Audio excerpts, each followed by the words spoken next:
చేపట్టిన ఆపరేషన్ సింధూర్ కొనసాగుతోందని రక్షణ శాఖ మంత్రి రాజ్నాథ్ సింగ్ పేర్కొన్నారు. భవిష్యత్తులో దేశంలో ఏ ఉగ్రదాడి జరిగినా పాకిస్తాన్ అందుకు తగిన మూల్యం చెల్లించుకోక తప్పదని హెచ్చరించారు.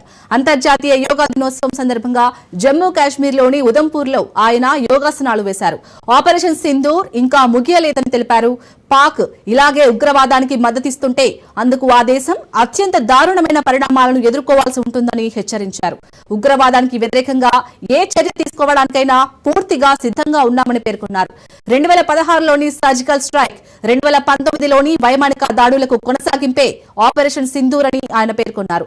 తమ 1000 కట్ పాలసీ పనిచేయదని ఆపరేషన్ సింధూర్ తో పాక్ కు అర్థమైందన్నారు. పహల్గామ్ లో పర్యాటకులపై జరిగిన ఉగ్రదాడికి వ్యతిరేకంగా భారత్ ఆపరేషన్ సింధూర్ చేపట్టింది. అందులో భాగంగా పాక్ లోని ఉగ్ర స్థావరాలపై అత్యంత ఖచ్చితత్వంతో దాడి చేసి వాటిని ధ్వంసం చేస్తుంది.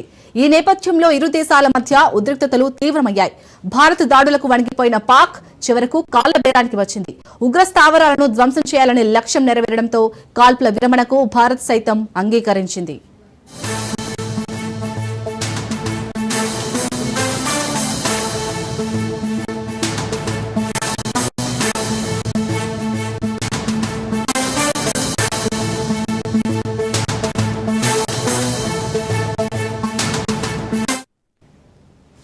Iran, Israel